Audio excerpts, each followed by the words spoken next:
একজন আপু কমেন্ট করেছিলেন, ওনার মেয়ের নাম হচ্ছে মার্জিয়া। আমি যেন আমার ভিডিওতে তার নামটা নেই, কারণ আপুর মেয়ে আমার ব্লগ দেখে। তো মার্জিয়া, তোমার জন্য আজকে ভিডিওটা আমি ডেডিকেট করছি, কারণ আপুকে বলেছিলাম যে বাচ্চাদের রিলেটেড কোনো ভিডিও করলে আমি ইনশাল্লাহ চেষ্টা করবো আপনার মেয়ের নাম নেওয়ার। আজকে মূলত আতিফার জন্য কিছু শপিং করব, প্লাস আমাদেরও কিছু কেনাকাটা আছে। যেমন দুবাইতে কিন্তু বাংলাদেশের মতো কোনো মুদির দোকান খুঁজে পাওয়া যায় না, হয়তো বা কোথাও আছে, আমার চোখে পড়েনি। তো টুকিটাকি ঘরের জিনিস কিনতে হলেও আমাদেরকে সুপার শপ কিংবা মার্কেটে যেতে হয়। তো আজকেও যাচ্ছি এমআরএস মলে, এটাই আমাদের বাড়ির কাছে আছে। তার সঙ্গে আতিফা আছে, সাথে আতিফা নানি আছে। আর ওর জন্য আজকে কিছু কেনাকাটা করব।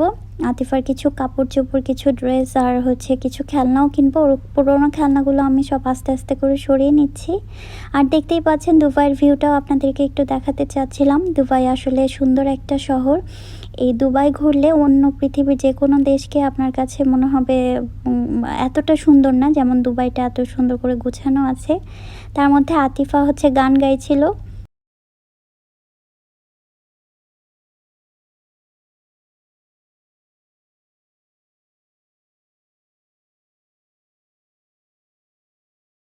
আতিফার গান শুনতে শুনতে আমরা মলে চলে এসেছি।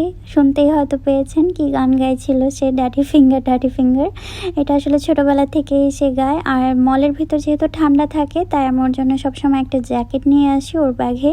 তো যেহেতু ঠান্ডা লেগে যাওয়ার চান্সেস আছে, তাই ওকে আমি জ্যাকেটটা পরিয়ে নিচ্ছি। গতবার খালি অর্থাৎ শর্ট একটা টি শার্ট পরা ছিল, যার কারণে আতিফার একদম ঠান্ডা লেগে গিয়েছিল। এবারের জন্য আমি একটা জ্যাকেট নিয়ে এসেছি। আর ঢুকতেই একটা বাচ্চাদের ব্যাগ আর অনেক কিছু ছিল। তো সেখানে আমি বলছিলাম ঠিক আছে, নেক্সট মান্থ থেকে যখন তুমি স্কুলে যাবে তখন হয়তো ইনশাল্লাহ এখান থেকে তোমার জন্য ব্যাগ কিনবো। আজকে চলো অন্যদিকে যাই। তো মোট কথা আতিফা ভীষণ খুশি হয়েছে, কারণ আজকে ওকে ট্রলিতে বসতে দেইনি। ও হেঁটে হেঁটে পুরো মার্কেট ঘুরছিল আমার সঙ্গে। আপনাদের হয়তো মনে আছে কি না, আপনারা আমার পুরোনো ভিডিওগুলো দেখলে খুঁজে পাবেন যে আমার আতিফা হওয়ার পর আমার যে প্রথম ব্লগটা ছিল সেটা কিন্তু এই শপিং মলেই করেছিলাম। তখন আতিফা ছোট্ট ছিল, আমার কোলে করে এসেছিল। আর আজকে মাশাআল্লাহ আতিফা আমার হাত ধরে ধরে চলে এসেছে মলে। আর আমি নিজের জন্য আসলে একজোড়া কনভার্স দেখছিলাম। মাঝে মধ্যে দূরে বা মলে কোথাও বেশি হাঁটতে হলে আসলে আরামদায়ক জুতা দরকার, তার জন্য দেখছিলাম। অ্যাডিডাসের শোরুমে এসেছি, এখানে আতিফার জুতাও আছে, আর আতিফার বাবাও এখান থেকেই কেনে। তো আমি দেখছিলাম মেয়েদের কি ভালো ভালো কালেকশন এসেছে, অনেক সুন্দর সুন্দর কিছু ডিজাইনের দেখেছি। কিন্তু আতিফা তো আমাকে টানছিল, একদমই সময় দিচ্ছিল না। তারপরে আমি আসলে ওইটা যে কিনবো, বিলটা পে করব, ওই সময়টাও পাচ্ছিলাম না। ও আমার হাত ধরে অন্যদিকে টানছিল আর বলছিল এখান থেকে বের হয়ে যাবে। তা আমি দেখে রেখে এসেছি, ইনশাল্লাহ পরবর্তীতে গেলে কিনে নিয়ে আসবো। আমার সাইজ অনুযায়ী দেখে চেক করে নিতে হবে। এখন সে আমাকে টেনে নিয়ে যাচ্ছে, দেখতেই পাচ্ছেন। তার পছন্দের যেই খেলনার সাইডটা আছে সেটা সে জানে।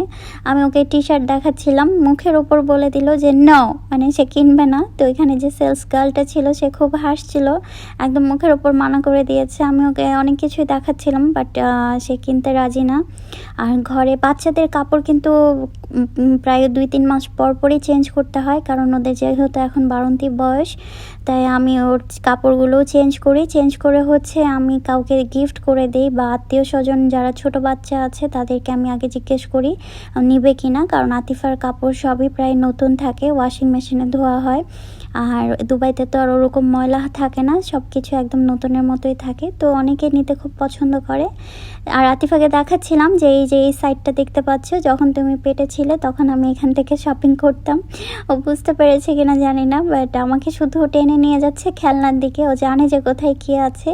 আর এখানে খেলনা দেখে বলছিল এটা কোকোমেলনের যে মমি, সব চিনে সে। হ্যাঁ, আর বাচ্চারা কোকোমেলন চিনে না এমন কোনো বাচ্চা হয়তো বা নাই, প্রায় সবাই কোকোমেলনের ফ্যান। আর আতিফার কাছে কোকোমেলনের অনেক কালেকশন আছে, সবগুলো ক্যারেক্টারই আছে প্রায়। তো এখানটা এটা স্প্ল্যাশে এসেছি, অর্থাৎ সেন্টার পয়েন্টের ভিতরে আসলে সব কিছুই আছে, বেবি সেকশন, বড়দের সেকশন, গার্লস বয়েজ সব কিছুই আছে। তো খেলনার জন্য ওরা আলাদা একটা সেকশন করে রেখেছে। আর আতিফাকে দেখতে পাচ্ছেন, সে বড় একটা বক্স ধরে টানছিল, কিন্তু সে যতই অ্যাট্রাকশন ফিল করছিল খেলনা দেখে, যখন এটা খুলে বা এটা একটু ধরতে দিয়েছি, তারপর কিন্তু আর সে নিতে চায় না। আমি ওকে অনেক খেলনা অফার করেছি, কোনোটাই সে কিনবে না। আমি ভাবছিলাম যে আসলে সে কি কিনবে। ও অন্য বাচ্চারা হলে যে কোনো খেলনা দেখে সব নেওয়ার চেষ্টা করতো, বাট ওকে আমি অনেক কিছু অফার করেছি, বল যাই হোক। এই খেলনাটা দেওয়ার পরে সে আমাকে খুশি করার জন্য হয়তো বা হাতে একটু নিয়েছে, একটু পরে আবার ফেরত দিয়ে দিয়েছে। আর এখানে বেবিগুলোকে দেখছিল, আমি বললাম কিনবে কিনা, সে কিনবে না। কোনো খেলনা সে পছন্দ করেনি। এখানে এত খেলনা আছে, বাট ওর কাছে যেটা ভালো লাগছে যে এখানে যে ও দেখতে পারছে, সব কিছু খেলতে পারছে, এটাই। এই একটা খেলনা সে পছন্দ করেছিল, কিন্তু আমি এটা কিনে দেইনি, কারণ সে ওরকমভাবে খেলবে না। প্লাস হচ্ছে ওইটা মধ্যে পুতুল আছে, পুতুল তো হচ্ছে শয়তানের সমতুল্যই হয়, মূর্তির মতো, তাই আমি এগুলো কিনতে চাচ্ছি না। আমি এখানে ওকে অন্যদিকে ডাইভার্ট করেছি, এই জিনিসটা দিলাম। তো এটাকে সে একটু আমাকে খুশি করার জন্য খেলে আবার ফেরত দিয়ে দিল। আবার সে হচ্ছে বারবি ডলের কাছে গেছে। তো বারবি ডল আমি ভাবলাম যে ঠিক আছে একটা কিনে দিই, যেহেতু বারবার চাইছে। বাট যখন আমি দিতে চাইছি তখন সে বলছে আর পছন্দ হচ্ছে না, কিনবে না, সে অন্যদিকে চলে গেছে। আরও অনেক খেলনা আছে, সবগুলোই দেখছিল। আসলে এখানে ছোট বাচ্চাদেরকে যদি খেলনা কিনে নাও দেওয়া হয়, ওদেরকে নিয়ে আসলে ওরা দেখে যে মজাটা পাচ্ছে, এটাই মনে হয় অনেক মানে বাচ্চাদের জন্য ভালো। বাচ্চাদের মানসিকভাবে হাসি খুশি রাখাটা অনেক ইম্পর্টেন্ট। আর এই যে খেলনা যে পুতুলগুলোর হাতে আছে, এগুলো মোটামুটি সবগুলো ছোট সাইজ তার কাছে আছে। এটার বড় সাইজটা দেখে সে খুবই সারপ্রাইজ হচ্ছিল, আর একদম নিচু হয়ে বসে দাঁড়িয়ে সব খেলনার সাথে সে খুব মনোযোগ দিয়ে দেখছে কোনটা কি, আবার এক্সপ্লেন করছে, মাঝে মধ্যে একটু গানও গাইছে। আর এই বড় খেলনাগুলো আমি কিন্তু ওকে অফার করেছি, সে একটাও নেয়নি। এখন পর্যন্ত কিন্তু একটা খেলনাও সে কিনেনি, একটা খেলনাও বক্সে রাখেনি, সব শুধু সে দেখেই যাচ্ছে।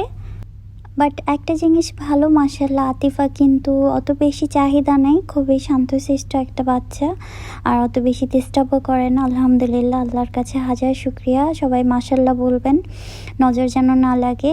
আর হচ্ছে ও আসলে মেনলি হয়েছে ওর বাবার মতো, চেহারাও বাবার মতো হয়েছে, অ্যাটিটিউডও বাবার মতো হয়েছে, আমার মতো একদমই না। খাওয়া দাওয়াও সেম বাবার মতো, বাবা যেই টাইপের খাবার পছন্দ করে তারও সেই টাইপের খাবার পছন্দ। আমার যেমন চাইনিজ টাইপের খাবার পছন্দ, ওইটা সে একদমই পছন্দ করে না। তো মানে বাপের মতোই হয়েছে সবাই বলে। এখন কথা হচ্ছে একটা স্কুটার দিলাম, স্কুটারটাও সে ওইটাতে ঠিকঠাক ব্যালেন্স করতে পারছে না, বাট ওটাতে ওর ইন্টারেস্ট আছে, ইনশাল্লাহ বড় হলে একটা কিনে দেব। এখন সে এটাতে একদমই অ্যাডজাস্ট করতে পারছে না। তো সীমা হচ্ছে ওকে একটা সাইকেল দেখাচ্ছিল, তো সেই সাইকেলে একটু বসালাম, ভাবলাম যে ওকে সাইকেলটাই কিনে দিই, বাট সেটাও সে কিনবে না। একটু বসে তারপর সে বলছে যে না, আর নিবে না। তো ওকে আমি ভাবছিলাম যে একটা দুইটা খেলনা কিনে দেবো, একটু খুশি হবে, টিভি না দেখে খেলনা দিয়ে খেলাটা অনেক বেশি ভালো। তো কোনো খেলনায় কিন্তু তাকে আমি গছাতে পারছি না, অনেক চেষ্টা করেও। সে মেন কথা হচ্ছে এনজয় করছে, এখানে সব কিছু দেখছে, দেখে এটাকে সে বলছে যে সো মেনি টয়স, মানে অনেক খেলনা দেখে সে খুবই খুশি। এরকমভাবে ওকে কখনো স্পেস দেওয়া হয়নি, সবসময় নিয়ে আসলে ট্রলিতে করেই নেওয়া হয়, ট্রলিতে সে বসে থাকে বন্দি অবস্থায়, আমি যেদিকে যাই সেদিকেই যায়, হয়তো বা মোবাইল দিয়ে রাখি মাঝে মধ্যে যখন কান্নাকাটি করে। বাট আজকের এক্সপিরিয়েন্সটা একদমই ডিফারেন্ট। লাস্টে গিয়ে তার হচ্ছে এই খেলনাটা পছন্দ হয়েছে, কিন্তু এটা দেখতে তো মূর্তির মতোই, এগুলো হচ্ছে ড্রাগন। আমি দেখে একটু সারপ্রাইজ হলাম যে ওর পছন্দ একটু অন্যরকম, ছেলেদের মতো, মেয়েলি না। আমি ওকে কিচেন সেট দেওয়ার চেষ্টা করেছি, প্লাস আরও অনেক খেলনা দেখিয়েছি, কিন্তু না, লাস্টে এসে এই ড্রাগনটাই নিবে, এটাই তার পছন্দ হয়েছে। এখানে অনেকগুলো ড্রাগন আছে, আর ড্রাগন শুধু ড্রাগন না, ড্রাগনের অনেকগুলো ভার্সন আছে, অনেকগুলো নাম আছে, টিরেক্স, তারপরে আরও কী কী জানি, আতিফা জানে সব, আমি অত ভালো জানি না। সেগুলো সে বলছিল এখানে সবগুলো আছে, সে নিবে। তারপর ঠিক আছে ভাবলাম কিনে দেই। খেলনা যদি পুতুল টাইপের খেলনা দিয়ে ও খেলে, খেলার পর হচ্ছে সবগুলো আমি একটা বক্সে ভরে রেখে দিই, বাড়িতে খোলামেলা রাখি না, তাহলে ফেরেস্তা আসে না। তো বাচ্চা তো এখন, বাচ্চা তো আর শুনবে না, আমরা বুঝি, চেষ্টা করতে হবে শুধরানোর জন্য, আস্তে আস্তে ইনশাল্লাহ হবে। তো আমি খেলার পর এগুলো সব একটা বক্সে ভরে ঢেকে রাখি, কোনোভাবেই দেখা যায় না। আর এখানে একটা বাচ্চা মেয়ে আছে, ওকে দেখেও সে খুব মানে খুশি ছিল। সে বাচ্চা দেখলে খুব খুশি হয়, কারণ একা একা থাকে, আশেপাশে ওর কাজিন, ওর অনেক ভাই বোন আছে, বাট সবাই একটু দূরে দূরে থাকে। আর ওর এই যে আসলে কোনো ভাই বোন নাই, সবাই বড় মোটামুটি ওর থেকে। তো ও আসলে একা পড়ে গেছে। ওর একটা কাজিন আছে ইন্ডিয়াতে, ওর সমবয়সী, মানে 1 সপ্তাহের বড় ছোট হবে, কিন্তু তার সঙ্গে তার সব সময় দেখা হয় না। আর এই যে এখন আসছি হচ্ছে কেকের সেকশনে। আমার একজন মিষ্টি আপু আছে, সে আমাকে প্রায় অনেকবারই রিকোয়েস্ট করেছে দুবাইতে যে বেকারি আইটেম বা কেক আইটেম, মাফিন, এই জিনিসগুলো যেন একটা সুন্দর করে ভিডিও করি। আসলে ওইভাবে করে তো ভিডিও দেওয়া হচ্ছে না। তো আজকে আমি এটা সামনে দিয়ে যখন যাচ্ছিলাম তখন আপু আপনার কথা মনে পড়লো, তাই আমি আপনার জন্য ছোট্ট করে কিছু ক্লিপ ধারণ করেছি। তার মধ্যে এই কেকটা আমি নিয়েছি, এটা ভ্যানিলা ফ্লেভারের, খুব সুন্দর। আমার কাছে ভ্যানিলা ফ্লেভারের কেক খেতে বেশি ভালো লাগে। প্লাস এদের কাছে অনেক ডিজাইনের অনেক কালেকশন আছে, সব হচ্ছে রেখে দিয়েছে, যার যেভাবে ইচ্ছা নিয়ে নিতে পারবে। অনেক ধরনের কেক আছে, ছোট ছোট মাফিন আছে, অনেক বেশি। যারা ডেজার্ট খেতে পছন্দ করে তাদের কাছে তো আসলে এটা অনেক ভালো লাগবে আশা করছি। যে ছোট ছোট কেকগুলো প্রায় আমি সবগুলোই ট্রাই করেছি, অনেক সময় একটা দুটো করে নিয়ে নিয়ে খেয়ে দেখেছি। তো এখানে সব মেইনলি ফ্রুটস দিয়ে, ফ্রেশ ফ্রুটস দিয়ে বানিয়ে রাখে। তো কোনোটা টক মিষ্টি একটা ফ্লেভার আছে। তাছাড়া আরও কিছু, একটা বেকারি সাইড আছে পুরোটাই আলাদা, একদম বিশাল বড় একটা ছোটোখাটো মলের সমান একটা বেকারি সাইট আছে ওদের। তো এখানে বেকারি আইটেমগুলো পাওয়া যায়। এর মধ্যে একটা কুকিজ পেয়েছি, এটা কিন্তু খুব মুচমুচে, চায়ের সঙ্গে খেতে ভালো লাগবে। আতিফার বাবা পছন্দ করে চায়ের সঙ্গে বিস্কিট খেতে, তাই ওনার জন্য এটা নিয়েছি। আর এই সাইডটাতে মূলত ক্রোসেন্ট, তারপর হচ্ছে ক্রোসেন্ট টাইপের যে ব্রেডগুলো পাওয়া যায় বা ক্রোসেন্ট আকৃতির যে বিভিন্ন ভ্যারাইটিস আছে সেগুলো রাখা আছে, যার যেরকম পছন্দ নিয়ে নিচ্ছে। তো এইটা আমার ভালোই লাগছিল, কিন্তু আজকে নিব না, অন্য একদিনের জন্য পছন্দে রেখে আসছি, ইনশাল্লাহ আল্লাহ তৌফিক দিলে নিব। আর এখানে আরও কিছু স্ন্যাক্স বানিয়ে রেখেছে, একদম ফ্রেশ, ওরা হচ্ছে বললে বের করে দিবে। ক্রোসেন্ট সব কিছু ফ্রেশ ফ্রেশ কাউন্টার এক একজন বানিয়ে রেখেছে। তো আমি আর বেশি কিছু নেইনি, একটা ক্রোসেন্ট নিয়েছি চা কফি দিয়ে খাওয়ার জন্য। আর আমার যে ঘরের প্রয়োজনীয় জিনিসগুলো আছে সেগুলো কিনতে যাচ্ছিলাম। তার মধ্যে একটা তাওয়ালের অপশন দেখেছি, অফারে চলছে 24 দিরহামে একটা বড় সড়ো তাওয়াল, ভাবলাম একটা নিয়ে নেই। তার মধ্যে আতিফার ডাইপার শেষ হয়ে গেছে, আতিফা বুড়ি এখনও ডাইপার ইউজ করে, ওকে আমি কোনোভাবে পটি ট্রেনিংটা দিতে পারছি না। তো ইনশাল্লাহ আশা করছি স্কুলে গেলে হয়তো শিখতে পারবে। আমি আমার স্কুলে টিচারদেরকে বলে রেখেছি যে ওকে স্পেশালি পটি ট্রেনিংটা করানোর জন্যে, কারণ বাচ্চারা মা বাবার কাছে যেটা না শিখতে চায় টিচারদের কাছে কিন্তু সেটা খুব সহজেই শিখে নেয়। আর কথা বলতে বলতে আমি কিন্তু ঘরের টুকিটাকি বাজারও করে নিচ্ছি, যেমন চাল দরকার ছিল, চাল নিয়েছি, তারপর কিছু সবজি নিব।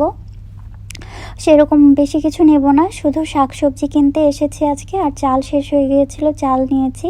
এটা হচ্ছে জুকিনি, জুকিনি কিন্তু খুবই স্বাস্থ্যকর একটা ভেজিটেবল বলা যায়। তো আমি এটা খেতে পছন্দ করি, অল্প করেই নিয়েছি, খুব যতটুকু প্রয়োজন ততটুকু, বেশি না। 4-5 পিস করে নিচ্ছি যেন এক সপ্তাহ যায়, এক সপ্তাহ পর ইনশাল্লাহ আবার আসবো।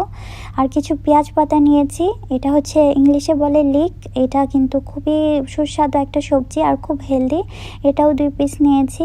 আর এখানে ক্যাপসিকাম আছে, ক্যাপসিকাম কিন্তু শরীরের জন্য খুবই ভালো, এখানে ভিটামিনসগুলো অনেক বেশি আছে। তো লাল ক্যাপসিকামে অফার ছিল, সেটা কিছু নিয়ে নিয়েছি। আর কিছু লম্বা কাঁচামরিচ পেয়েছি, এটা আসলে ঝাল না, এটাকে শিমলা মরিচও বলে। আর কিছু টমেটো নিচ্ছি, এই টমেটোগুলো আতিফার জন্য নিচ্ছি, কারণ আতিফার খাবারে হচ্ছে টমেটোটা অনেক বেশি দেওয়া হয়, তাই একটু ভালো মানের টমেটোও নিয়েছি।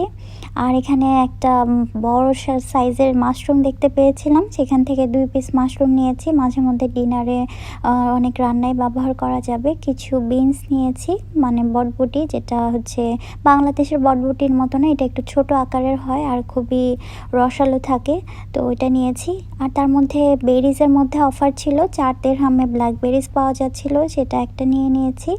আর যাওয়ার পথে এটা হচ্ছে বোবা টির একটা কাউন্টার, মিল্কশেক বা বোবা টি পাওয়া যায়, বোবা কফি পাওয়া যায়। আমার কাছে বোবা টি খেতে খুবই ভালো লাগে, তা আমি অরিও মিল্কশেক টাইপের একটা নিয়েছি, তার মধ্যে আমার পছন্দের যে বাবলসগুলো সেগুলো অ্যাড করেছি। আর শপিংয়ের পর আসলে খুব গলাটাও শুকিয়ে গিয়েছিল, সবসময় আমি শপিং শেষে এই মিল্কশেকটা খেতে খুব পছন্দ করি। সব মিলে আজকে শপিংটা খুব দ্রুতই হয়ে গেছে, অল্প শপিং ছিল। কেমন লেগেছে আশা করছি সবাই জানাবেন। আর আল্লাহ হাফেজ, আজকের মতো এখানে শেষ করছি। ইনশাল্লাহ খুব শীঘ্রই নতুন আরও অনেক সুন্দর সুন্দর ব্লগ আসবে, আল্লাহ যদি বাঁচিয়ে রাখে, তৌফিক দেয় তাহলে। সবাইকে আজকের মতো এখানেই শেষ করছি, আল্লাহ হাফেজ, সবাই ভালো থাকবেন।